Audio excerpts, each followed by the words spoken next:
Yeah. So, good afternoon, everyone. So, this will be our first live session for discussion of any query regarding the course on Municipal Solid Waste Management.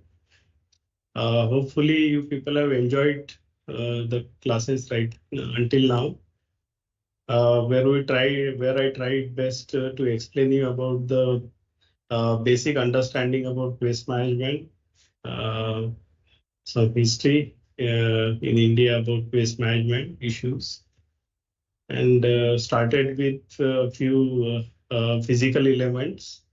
There are 6 physical elements, so we already started with generation. But before that, already I think people have learned about how to collect the samples, because that is most important one. And followed by characterization also. So right now we don't have any manual available, but there are few guidelines is given in our solid waste manual, CPHO manual, as well. Some uh, textbooks are available where the characterization is given.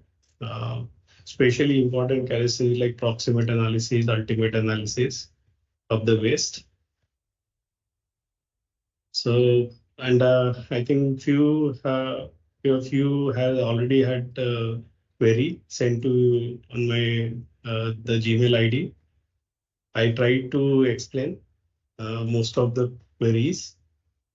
Now is a good time for you guys. If you have any other queries, you can write to me. Hopefully, I'll try to give the explanation about all your queries.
So until now, there is no query from anyone. So I'll just share a few things about the course. I think some of the queries I had found in the Gmail also. So I think someone was asking about the dry waste, wet waste. So that is as per the new rule, that is solid waste management rule 2016. It was already it's given that you have to segregate the waste into three types: wet waste, dry waste, and household hazardous waste. So, and based on that, your collection, after that, whatever transformation that could be physical, chemical, biological transformation could be possible. So, I think you people knew about bio-CNG. Nowadays is very popular one. So for that, you required segregated biological waste from the municipal area, and also heard of MRF stations now. Many places the new material recycling facilities are coming up, and those along with the composting facilities. So the idea behind those facilities, like the dry waste will get sub-segregated. So you know that in the dry waste itself, there are a huge number of different waste like paper, plastic, rubber, leather, and all metal, glasses that has to be sub-segregated in those kind of facilities, and whatever the biological waste that will go to the compost facility. So in many places, I think such kind of decentralized facilities are coming up now. So in one of the city could be like district places or any class 1 cities, you'll be able to find it out 2-3 numbers of MRF stations. So that will have the dry waste will be sub-segregated, and wet waste will go for composting process. So, but now you know that in India is looking for more energy generation, so many bio-CNG plants also are coming up now. So, and many places, I think it is specially onto the municipal waste. So segregation is very important. So in the course also, we have started with generation, and segregation also was very important when you collect the waste.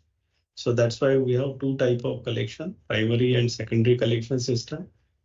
So in primary, we have one small vehicle will come to your facilities, and you have to provide them the segregated waste, dry waste and wet waste especially.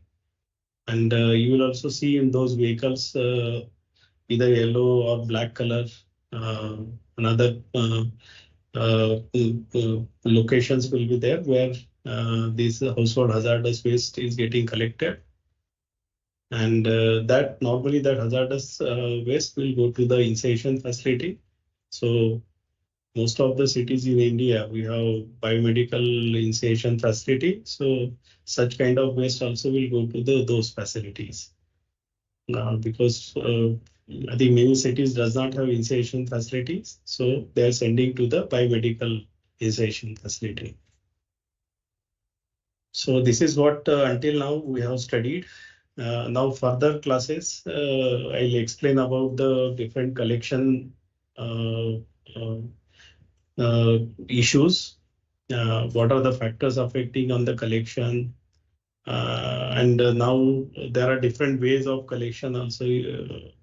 Has started, especially after Swachh Bharat Mission.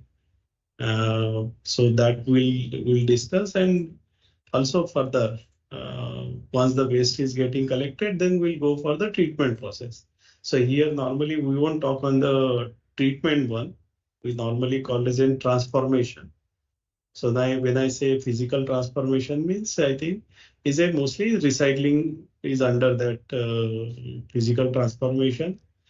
And chemical transformation means, I think there we'll talk about incineration, pyrolysis, gasification. This is also another way we can generate the energy from the waste.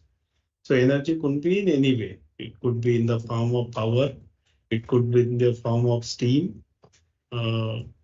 or in the form of gas also is possible. That could be in the chemical transformation. And for biological transformation, where in India especially we'll talk about composting facility, biogas facility. So there will be a proper discussion on composting. There will be almost 4 to 5 classes onto the composting, and similar way in the incineration also, and for biogas also 3 or 4 classes will be there. So once any waste which is transformable will able to transform, which is not recyclable, which is not treatable, that will go for disposal finally. So this will be the other, I think, future classes. So there is one question by Udipta. If segregation at source is achieved up to the great extent, then these MRF stations are required. Yeah, see, segregation, when I'm saying segregation of source, that mostly is a dry waste and wet waste and household hazardous waste. So especially for wet waste, you don't require sub-segregation, where cooked, uncooked, both waste will goes to the either compost facility, biogas facility. But this dry waste, different materials are there, like paper, plastic, rubber, leather, glass, metal. That has to again further have sub-segregation is required. And that sub-segregation is only possible at MRF station. So there, I think in the MRF stations also, there will be target based. So major target for the sub-segregation is a glass and metal. It's very costly, like metal and glass. And because density is very high, so that easily can be segregated. And this segregation can be both way. Can be mechanically also we can do. So I think further there will be one special lecture on unit operations at MRF stations, where in the unit operation, based on the density, based on the weight, or based on the size, we can sub-segregate the waste. But mostly in India, these MRF stations are running manually because we required a lot of people should get the job. And you know that in India, there are number of informal sectors are there. We were working already. So in any cities where the MRF stations are coming up now, that they are trying to adopt those people only in that MRF stations, because they know already how, because they informally they used to segregate. Now formally, when corporate local authority is able to have the MRF station, so they are manually they are asking to segregate some materials like metal and glass can go mechanically also, because it's based on the especially on the density one. But like especially when the paper and plastic will be come together, then it's very challenging.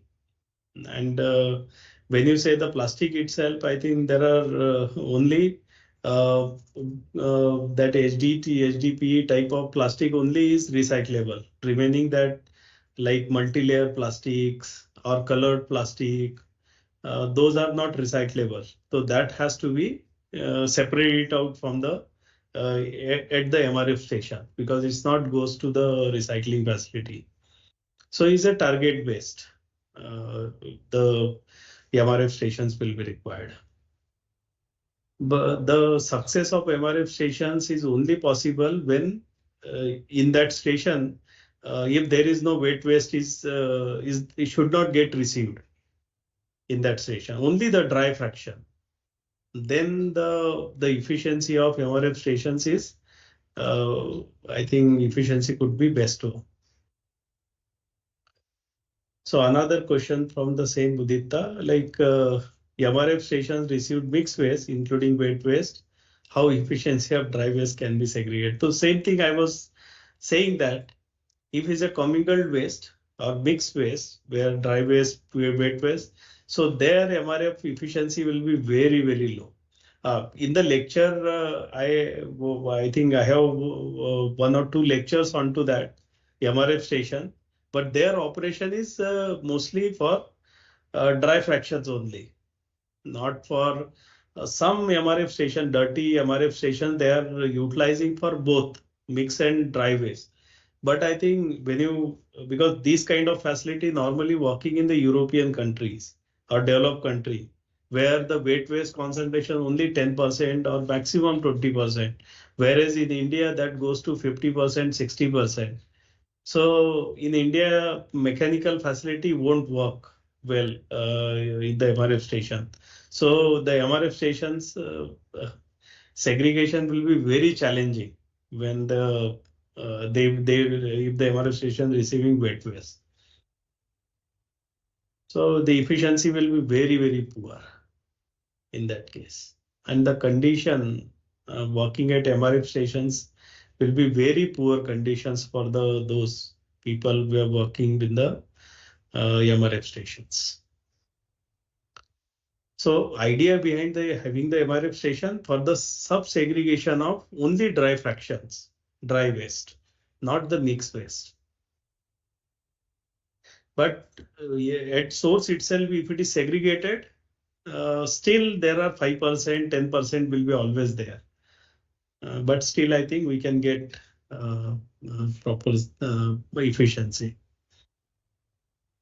So another one, Udipta, by the same Udipta, I'm a working professional. If I complete this course and get the certification, will I get any industry support or job opportunity?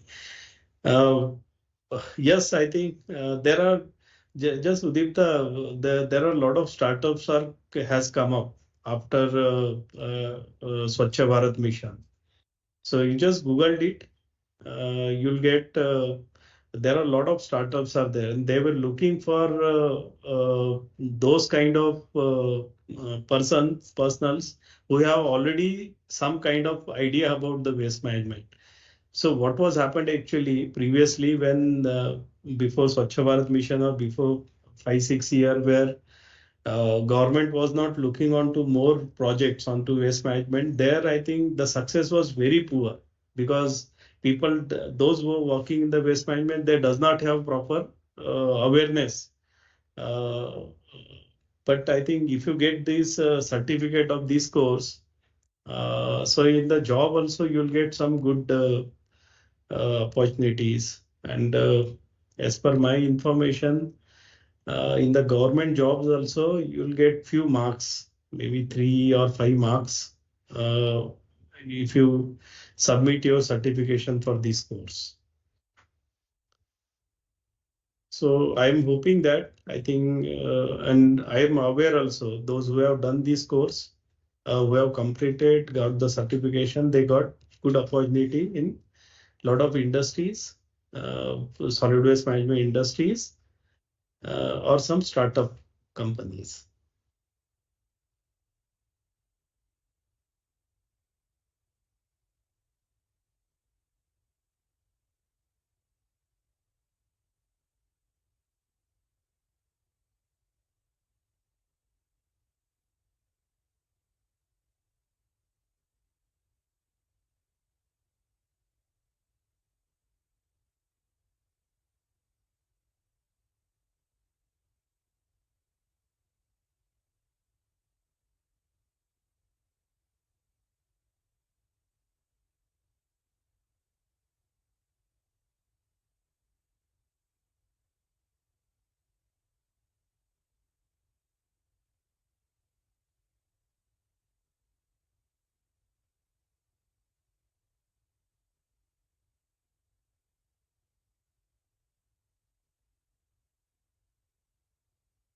There's one more thing I should tell about this course. Like this course does not have any kind of experimentation or visits. So those who are attending this course, if it is possible that you visit the facilities in your own city, especially go to the dump sites, wherever the dumping sites are there or waste disposal facilities are there. Or wherever the MRF stations are there, or somewhere some facilities running, so try to visit those facilities. So this course required, I think, those visits, but online those won't be possible uh, with this NPTEL program. So in my classes also, I used to share, please visit the facility. So once you see those facility in the field, easy to then you'll be able to easily understand how those technologies are working.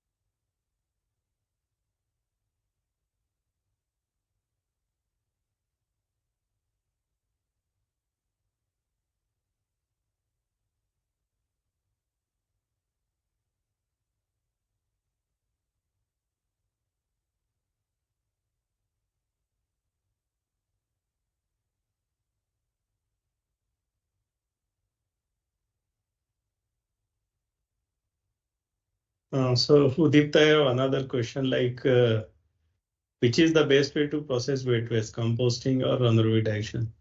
See, both technologies are is very good technologies, and India have very good information about those technology. Uh, okay, you're talking about economics. See, economy will come later. First, I think what kind of product we're looking for. So in the 80s, 90s, we had number of composting facility, because there I think we never used to talk about energy requirement or anything. Yeah, composting does not require much technological information because in India, rural areas, farmers they were doing the composting 50 years before also. So, uh, but for anaerobic digestion, we really require technical information, and also we required very special digesters, and whatever the product we are talking about, like CNG production or power production, that also required a lot of technological information. So economics wise, composting is more economical than anaerobic digestion process, but is again depend upon the target of the country. Another question is from Ramachandran. Most of the solid waste generated from packaged foods, particularly snacks. Have any measures been implemented by our government to reduce this waste? So this is the much challenging nowadays. So I personally, when I was studying the waste management 15 years before, 18 years before, we never used to talk about more amount of plastic generation, more amount of solid waste generation, plastic waste, we never used to talk about that. But now, because of a lot of e-commerce has come up, so now we're talking about more on packaging waste. Now, that's what actually when 10 years, 15 years, when we talk about dry waste, wet waste fraction, that used to go 70-30.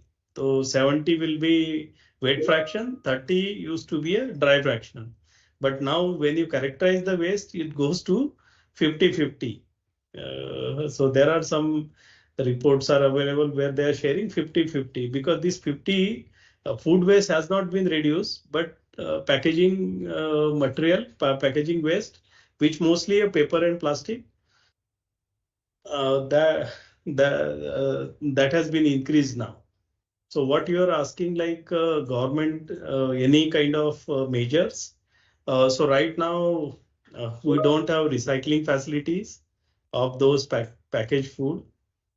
I told that that multi-layer plastic, because for packaged food, mostly we'll use the multi-layer plastics or colored plastic like snacks and all. So those are not recyclable right now. And currently there is no measure by the government, because right now we don't have technology available. But we as an IIT Guwahati, in my our solid waste laboratory, we are trying to treat that multi-layer plastic by pyrolysis process. And we got the success of production of char by multi-layer plastic, even colored plastic also. So I'm hoping that next few years, IIT Guwahati will come up with some kind of solution onto that.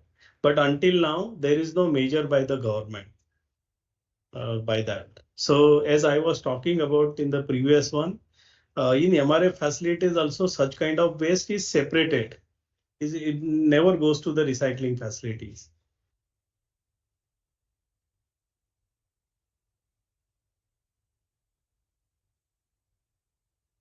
So Udipta was writing like SWM rule 2016. Yes, yeah, that is the rule. Is modified rule of municipal solid waste management rule for the municipal waste.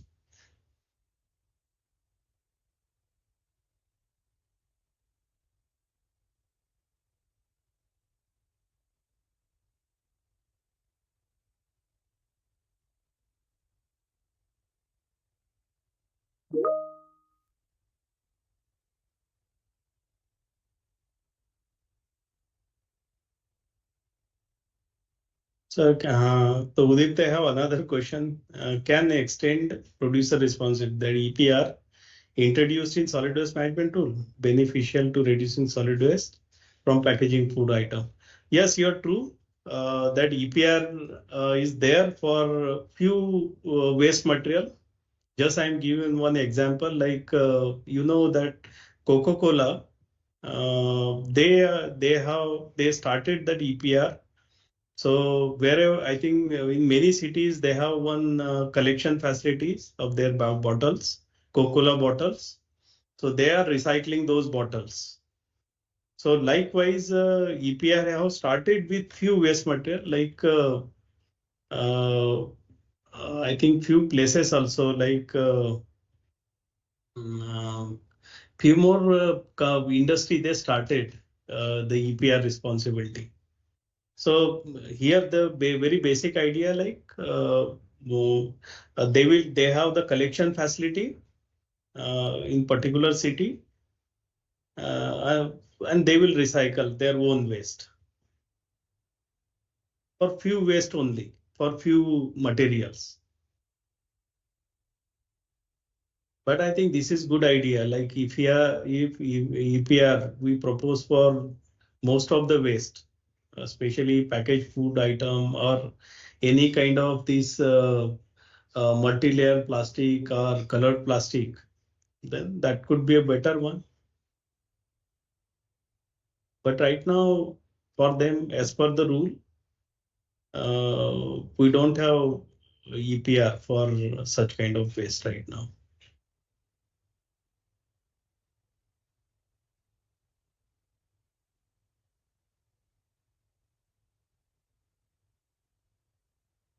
There are many coffee shops also, if you visit.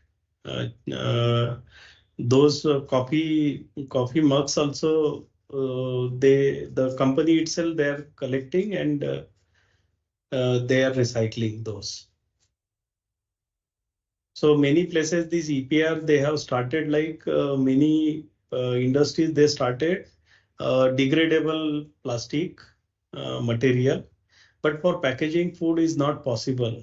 So there are a lot of researches going on where people are trying to use some kind of recyclable plastic that could be a polymer based plastic, which could be easily degradable, that could use for the packaging food.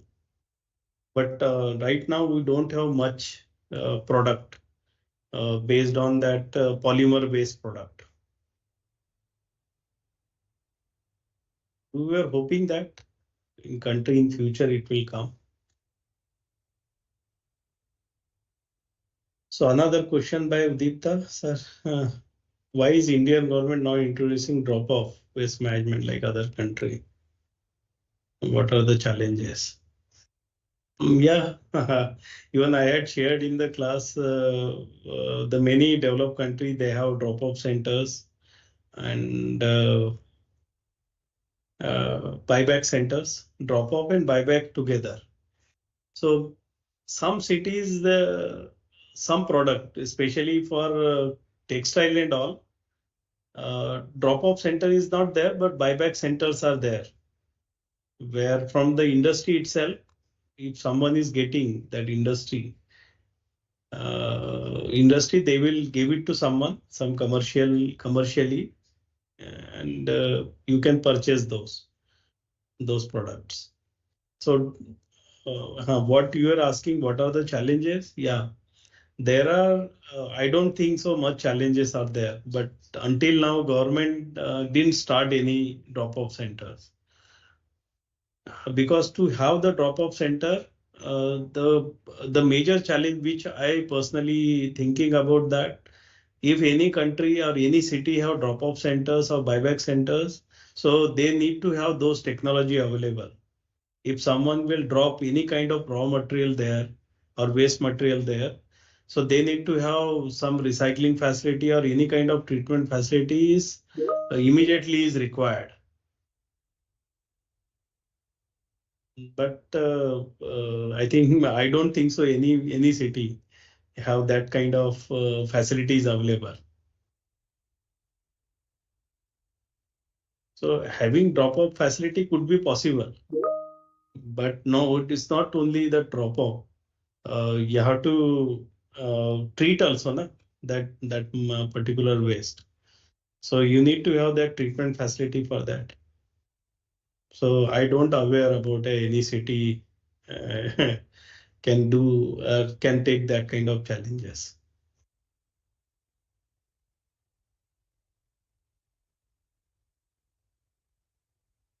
So in the class, I had explained about some like Thailand in South Asian countries or ASEAN countries like Thailand, Indonesia, they started drop-off centers.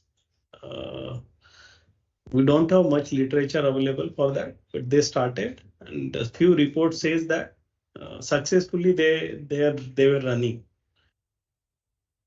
But I don't know what was the future for those.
So Dept, I have another question like floods in Guwahati in recent times. Is it caused due to mismanagement, SW and clogging of drain? Yes, you're true.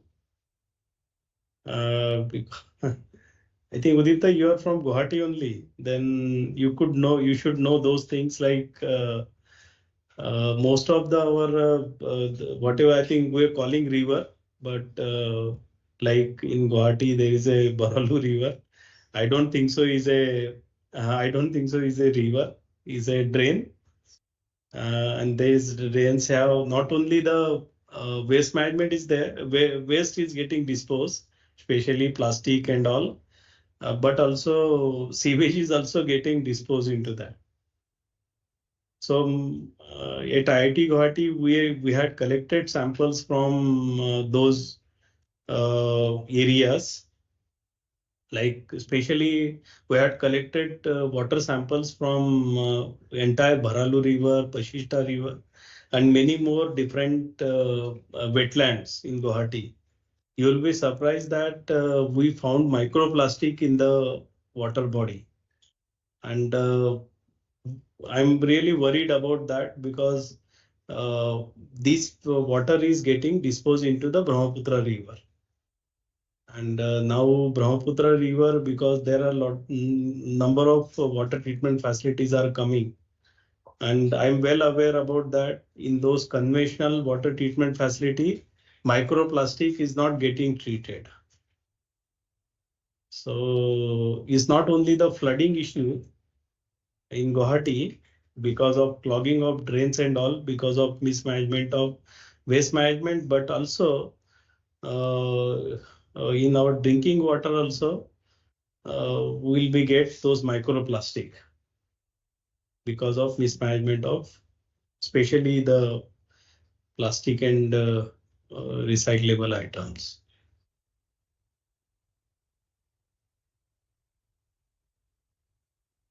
It's not only in Guwahati this flood challenge. I think you heard of Mumbai have always flooding issue. They have very good stormwater drainage system and all, but still they have the flooding issue. Because why? Because the plastic is very light material, so it easily flow with the water, with the air. So this is getting clogged, and we have different sizes of the plastics are there. And that's why that 50 micron plastic is banned. Lower than 50 micron is banned. But still, I think most of the city you'll get that 50 micron plastic also. Though bags, they create this problem. And along with the plastic, if there is some kind of biological waste is there, so that is the that is how this plastic is getting clogged because of wet waste is also there, or some kind of soil inert materials are there. So it work like as a packaging material in those drains. It's not only for Guwahati, but most of the city have flood issue because of mismanagement of waste management.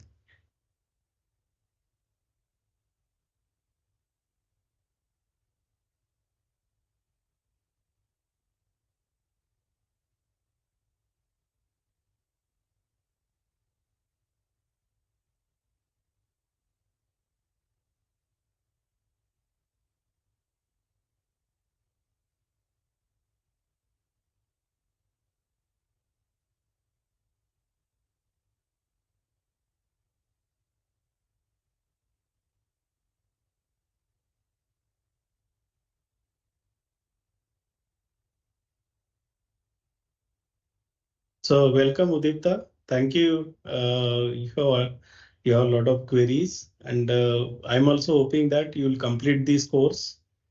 And as I told that, if you are in the Guwahati itself, try to visit the Boragaon dam site. Now the Boragaon dam site is under the mining process. Mining is going on, bio-mining by one private party, Zigma. Nearby, they are disposing the waste in Betkuchi currently. So just see that, and you'll be able to understand how challenging how challenging is to dispose the waste in that particular wetland area, which is very close to the Deeperville. Might you heard of Deeperville water quality was very poor, and our study says that in whatever the fish are in the Deeperville, that is also polluted. We found lead, cadmium, and many metals in the fish body. So that is a problem of cancer. So hopefully you'll visit those sites, then you'll understand how important the waste management. So another question from Ramchandran, kindly recommend books regarding treatment of leachate. So right now we don't have any textbooks are not available for the leachate. So what you can do, Ramchandran, you send one email to me. You write your query on Gmail. I will share some literature onto the leachate treatment. Books are not available, but some literature, some research paper, I can share those research paper. Even my group, Waste Management Research Group, also is working on leachate treatment. So some of our published paper also we'll share with you. So you'll get some idea about the leachate treatment with those journal papers. Okay.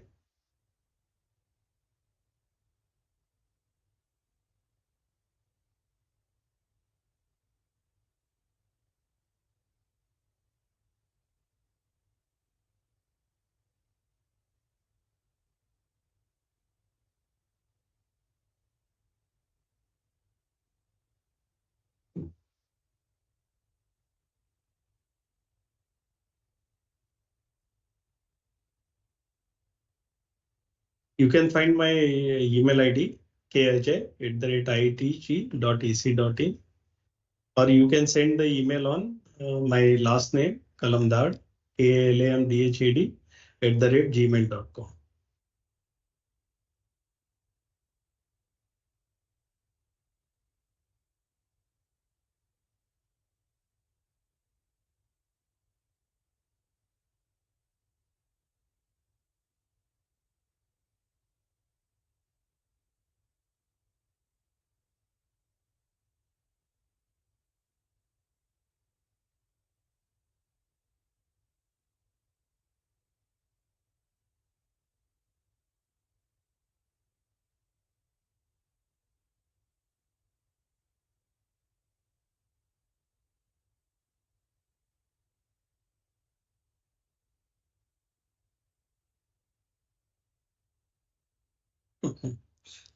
Udipta is asking about initiative like our AMER, Upshift Management and Environmental Research Private Limited. This is my startup on waste management. Mm, uh, so major idea about starting this startup because at our IIT Guwahati we produce one of the best quality of compost. We named that compost as in Mati Dhan. It's a local Assamese word, Mati Dhan. I can say that is one of the best quality, not one of the, I think it's the best quality. It is available on Amazon also, and many more platforms you'll be able to get it. And also this Upshift Management Private Limited also is we help for the any consultancy work on waste management, any kind of research work also is possible. And also we have two major products are available with us. One decentralized rotary drum composting facility, and also decentralized anaerobic digestion facility, which we provided from this startup.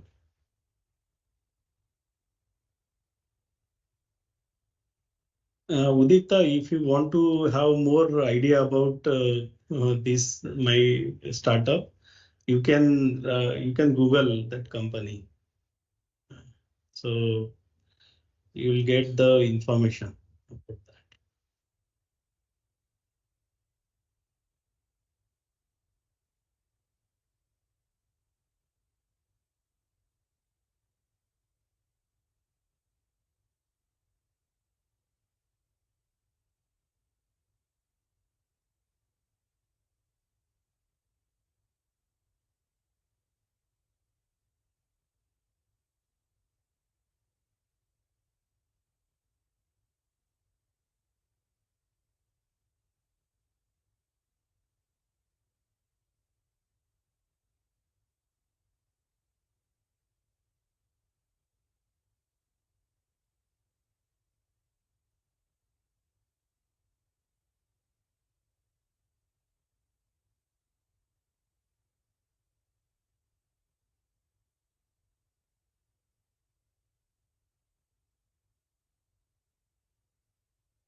So the Samudeshwari also, okay, yeah. Please share the email. Or if you have any kind of information required for treatment of leachate, and if you are doing any research onto that, we connect with us. We do this kind of research in our campus. If any kind of information you require other than the literature, we are able to help you.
So, okay, if there is no more queries, uh, then we can close this session now.